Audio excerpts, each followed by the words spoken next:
covered in glowy body oil, I'm in a dewy state of mind, and I'm ready to roast some things. Hello guys, it's Julia. Welcome back to my channel. And I realized today as I was scrolling through my videos trying to think of what to film, I talk about things I love very often. Pretty much every video I make is just raving about products I really love. I really like talking about things I love, obviously, and I love that I've kind of cultivated this more positive space on my channel where I'm sharing things I really enjoy. But you know what else I love? Talking some shit. So today I want to warn you off of some products that I just really did not enjoy and don't like and think should burn in hell. They might work for you. Everyone has different skin types and different preferences from what they want out of their makeup products, but these are some things for me that just didn't really do it. I just want to say a really quick thank you to everybody who's supported the merch so far. Just a reminder that the merch is out for the whole month, but it goes away on either August 1st or August 2nd, depending on your time zone. So you have time to order it, but not a ton of time, so yeah. So let's just talk about some makeup products that are, well, just as I thought. Trash. Alright, so because this is a worst products video, I actually don't have a ton of the products with me anymore to show you guys. So I only have a few of them to actually show you guys. Of course, I'll be flashing pictures on screen for the things I don't have. But first up was a pretty big disappointment from one of my favorite brands, Fenty Beauty. I really do enjoy a lot of their products. I've never gotten along with their complexion products. That's definitely a foundation meant for people who have oilier skin, and I have skin that is as dry as California's desert right now, which is why I'm wearing this shirt. I did actually really like their setting powders. This is a very matte, drier setting powder, but I really like this on the under eyes. So I figured because it's an under eye product and I liked their powder, there were a lot of really good reviews going around for their Pro Filter Concealer. I picked up the shade 130. Constantly, I was really either underwhelmed, like it wasn't doing anything special, or I just felt like my eyes looked really like heavy and dry and just not alive at the end of the day. At this point, I feel like there's so many really great concealers for around the same price tag, so this was not the formula for me. I think if you had maybe like oilier under eyes, this might work for you. For each of these products, I'm going to try and think of like a way you could make this product work if you maybe have it and you don't like it. This one, I guess if you had really oily under eyes, this might work for you, but for me it just looks super dry and super crepey at the end of the day, and I just did not like it. The more I tried it, the more I was like, no. It's been a long time since I've tried an eyeshadow palette where I was just like, this is a objectively bad formula. But that was how I felt when I tried out the Glamlite Pizza palette. I reviewed this palette earlier in the year, I think in January. Glamlite's been releasing a bunch of these kind of like gimmicky food themed palettes. I know they have a burger palette now, a taco palette, and the pizza palette. I just really hated the formula of the pizza palette. There was only one colorful matte in there that was actually good, and it was like the neon orange, and orange isn't the hardest color to formulate. I'm more impressed when brands create a really good matte yellow or a matte red or even a matte green, but that color was great. Every other color in the palette was just chalky, not really that pigmented. Overall, I felt like the color story, while it looked really pretty in the actual palette, like if you looked at the palette, you're like, oh, that's cool, it's like a pizza themed palette, you see all these different colors in here. It just didn't feel super cohesive when you try to create looks on the eyes, because either they showed up really differently on the eyes that they looked in the pans, just more muted and not as like bright and pigmented, or they just didn't really look that great together. Also, it didn't really help that a lot of the looks they were posting on their Instagram were like obviously very heavily Facetuned or photoshopped. I have no problem with Facetune, but if brands are like posting pictures with enhanced colors and things that really misrepresent how the palette actually looks, that's a problem. So overall, the quality of that palette was nowhere near where it should have been for $40, and it just felt like the entire thing was one whole gimmick. Don't get me wrong, there are a few products where they're kind of gimmicky, but I actually like the product inside. I just felt like this one, they spent the entire budget on making a really cool packaging experience and really just didn't put any effort into formulating good eyeshadow. So Natasha Denona has been a brand that I've had just not the greatest history with.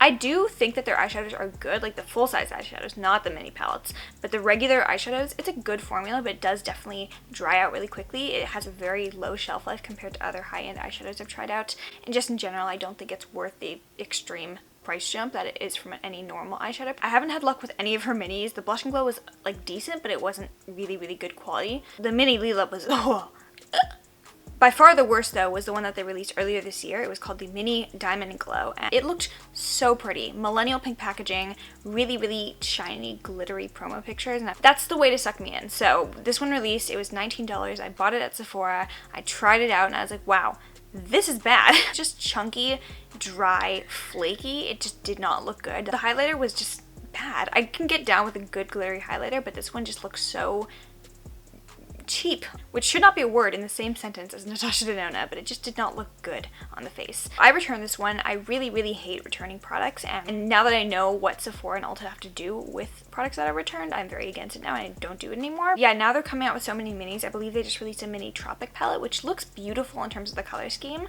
but by now, I think the novelty of Natasha releasing like $25, $19 mini things has kind of worn off, because now it's just like, yeah, they're $25, and that's substantially cheaper than her regular prices, but it's like her regular prices shouldn't be that high anyways. Just like the novelty of that has kind of worn off for me. So they're just not very good in real life. So the worst one by far was the Diamond and Glow. Natasha! Get it together, sweetie. We have a show this weekend. Miss Huda Beauty comes out with some of the most like heavily scented perfumey complexion products. For a lot of people, fragrance is a very big no-no in their like complexion primers, skincare products, whatever. I try to avoid it. It's not like a plus for me, but it's also not a disqualifier. So I don't hate fragrance, but she takes fragrance to another level in her complexion products. Like the foundation, I just decluttered because it was super strong. It lingers too, so you can kind of smell it on your skin throughout the day. Her primer is the same way, but definitely by far the worst thing was her setting spray. She came out with this like aerosol setting spray very similar to the Morphe Prep and Set, and it claimed to be like a water resistant, super long wearing, like locking in your makeup facial spray. So I saw really good reviews of this one, so I was super excited to pick it up. It smelled, I shit you not, like I was spraying like clovey, incensey, musky perfume onto my face. It's not a bad scent. Like, I don't hate the scent. I just don't want to feel like I'm spraying perfume onto my face. It did really do a great thing for like the wear of my makeup. Better, I would say, than the Urban Decay setting sprays, but still, if they could create an unscented version, I would definitely pick it up again. It's just way too strong of a scent. Yeah, that setting spray, much as it did a really great job of keeping my makeup locked in, it just did not work out for me. The beauty sponge I use for my foundation every single day is the AOA Studio Wonder Blender. They're $1 each or $1.55 if you get the charity ones. They're literally the best blending sponge ever, honestly. They're pretty much the same quality as Beauty Blender, but Beauty Blender is $20 and they suck. And I love the Wonder Blenders, and when they came out with the microfiber sponges, I was really excited because last year it was the brand Juno & Co. that first released these kind of like velvet texture, like microfiber sponges that were really going around. And the microfiber was supposed to like really spread coverage around to get you that same like even, nice flawless blend, but also just disperse more coverage across the face. So I was very excited when AOA Studio came out with these like microfiber ones. I thought they was going to be a really great, even more affordable option than the Juno & Co. sponge and still have that same great effect. Number one, microfiber is basically like tiny micro little like velvety hairs. So while a sponge is like pure foam, the microfiber ones have little tiny like obviously microfibers coming out. The reason I like a foam sponge is because it really helps to soak in product, take the excess foundation off your face while pushing everything else into your skin. The microfiber basically like smudges around a ton of foundation, so you do get more coverage because it's not really soaking up any of the foundation, and it just kind of smears it around. Plus the microfibers, the little tiny hairs, create this really like nice streaky finish, which does not look great. So number two, the microfiber is a lot harder to clean. It ended up getting like moldy within the span of like 2 months, which is very fast for a sponge to mold because it was really hard to squeeze the whole thing out. You would have like water lingering within the sponge, and that just leads to bacterial growth. So that was not fun. And then finally, the microfiber sponges that they made, I don't know if it's the same with other ones. I'm not going to try other microfiber sponges again. They were really just dense. I like my sponges to be like not completely super soft like the Fenty ones, but I want them to have a nice amount of give to them. It just felt like you were kind of pounding this like slightly fluffy rock all over your face. So even though those are $1.55, would not recommend them. Just go for the regular sponges. If it ain't broke, don't fix it. And I feel like blending sponges, people are trying to like come out with new ways to reinvent the blending sponge, but like there's nothing wrong with the blending sponge. We don't need to change it. This one, oh, hurts my heart because I love Ciate London. I feel like they're a very underrated brand in the beauty world. They deserve so much more love. And Jessica Rabbit is our original slim thick queen.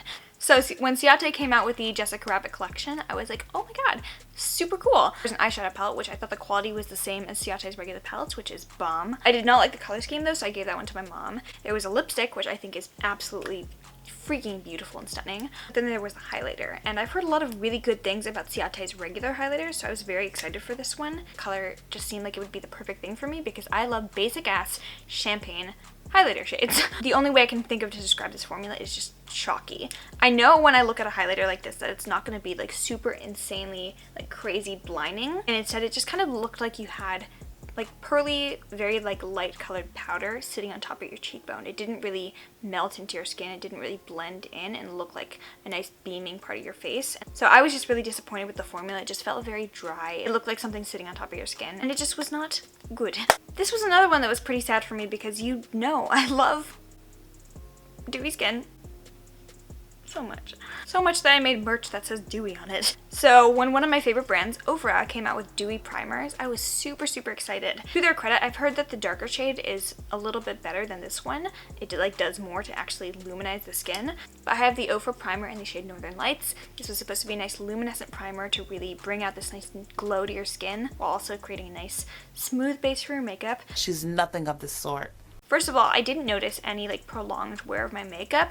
It didn't make my makeup look bad by the end of the day. Like, it just felt like I was wearing no primer. It didn't really prolong the wear of my makeup, but it didn't do anything to adversely affect it. It just did nothing. My forking favorite dewy primer is the Becca First Light Priming Filter. This creates this nice, beautiful, like luminescent base to the skin. Even if you're wearing like a full coverage foundation over it, you can still see that kind of like nice glow to it, and it looks really beautiful with a more light coverage foundation to really let that like nice dewiness beam through.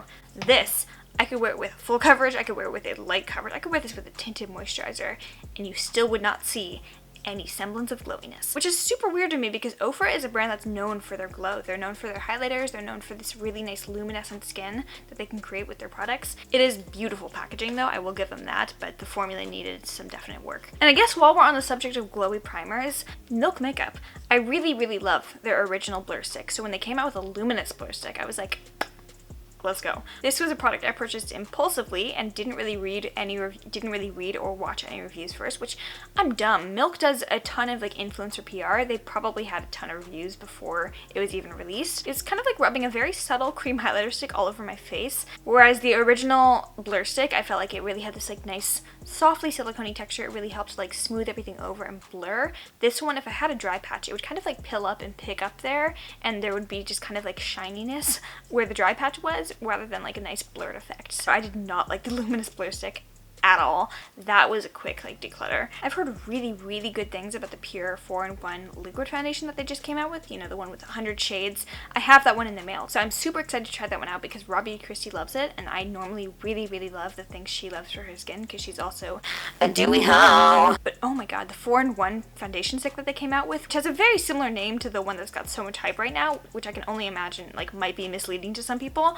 I have the shade Porcelain. I tried this out only a few times. This is the driest foundation stick I've ever tried. Stick foundations, because they are a cream, generally are more drying, but this one was on another level. Like, I'm gonna show you a close-up of the texture of this foundation stick. You can just tell how dry it is because there's like literal chunks of like foundation where it skips and like snags on your skin. It is drier than my sense of humor, and the packaging is so beautiful. I'm so mad about this one because it really had a lot of potential. It could have been like a nice dewier version of the Hourglass foundation stick, but no, it was bad.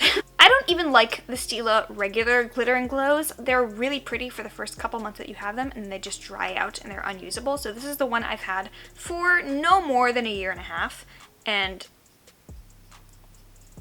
there's nothing there. I don't know why I thought that the shade Mystère ones were going to be any different, but Stila basically came out with these same liquid glitter things, but in like duochrome rainbow pretty shades. I'm currently wearing the Moira like duochrome cream shades right now on my lids. I think those are so beautiful. I love a good duochrome shade. I'm such a lover of like duochrome glittery things, so I was really excited about that release, and people warned me. They were like, those are bad, don't get them. I still bought one. They were right, it was bad. What will you learn? What will you learn? That your actions have consequences! Flaky, they crease really easily. I don't know what it was about them. Maybe the fact that there's a little bit more like oiliness to the formula of those. I really used to love Stila as a brand, but I feel like they've just gotten so tired with their releases. Like, they're releasing either things that are just really not good in quality or stuff that's straight up boring. So I want Stila to kind of have like a comeback, maybe rebrand themselves a little bit, come back a little bit more swinging, but never buying another glitter and glow ever again because nope. Once again, I really love AOA Studio as a brand. They released a line of like false faux mink 3D lashes. I love almost all the styles of the lashes that they have. Under $2 per pair and really, really great quality. They hold up very well as well. I've worn this pair, I think I've worn this pair over 15 times and they're still intact. Even though I do really baby my lashes, I'm very careful with them. So I think any normal person could get like 10 to 15 wears out of them before they fall apart. Let me introduce you to the stupidest looking lashes ever created. These are the Vanessas, and they're deceiving because they look so beautiful on the website. They look really nice and full and luscious and beautiful. They're the most unnatural looking lashes. They just look ridiculous on the eyes. They're so obviously like fake and plasticky. Like if you've ever seen bad lash extensions, this is what that looks like on the eyes. These are just not good. The Jackie ones, I have like 5 pairs on standby because they're pretty much a perfect dupe of the iconic lashes. Don't buy the Vanessa ones, they're so bad. Alright, and then the final part I'm kind of scared to mention because Lush stands go hard. I do really like Lush. I can't go in there for more than 15 minutes because I have a sensitive nose and I'm prone to headaches. But Lush does have a few products I really love, like their lavender shit, the lotion and the body wash. That's the good. I also really love their lip balms, so I'm not a Lush hater by any means. I do love a lot of their products. This was not one of them. Something that's very hyped up, so I don't know why I did. So I was kind of perplexed as to why it wasn't working for me, but this is the Angels on Bare Skin Face and Body Cleanser. If you're buying this with the expectation that this is going to remove anything from your skin, like makeup, no, this is just going to smear it around. It also has a weird like kind of oily residue to it, so it really leaves behind the film to your skin. Even if I did use this one, I would have to kind of go in with a second cleanser afterwards to remove everything, which normally I'm okay with that if it's an exfoliating cleanser. Like I don't mind using an exfoliator and then using a second like gel cleanser to get everything off. However, this didn't really exfoliate my skin that well either. Like I felt like the particles in here are very differently sized, so you'd have like these seeds in here that would do a nice job of like kind of exfoliating, but then again I felt like it was kind of harsher on the skin, and then the kind of like granules in here didn't really like melt with water either, so it just kind of felt like I was scrubbing around graham cracker crumbs on my face. It smells delightful as most Lush products do, but this just didn't really do anything for me. Cleansing, exfoliating effectively, making me feel nice. Didn't love it. I did not feel like an angel with bare skin. Alright guys, that is it for the 12 products I think you should avoid like the plague. Even though I love talking about products I do enjoy, I also like talking about products I don't, just so I can steer you guys in the right direction with good product recommendations. So hope you guys enjoyed this one. Please let me know in the comments what are some things that you didn't like. Maybe they're my favorites. I don't know. Who is that? My surgeon. Cool. Make sure you are subscribed down below and also follow me on Instagram to see makeup looks like comme ça every day. Go ahead and cop your dewy merch if you want to. You have 20 days to do so. And if you made it to the very end of this video, I love you so much, my dewy glow hose. Goodbye.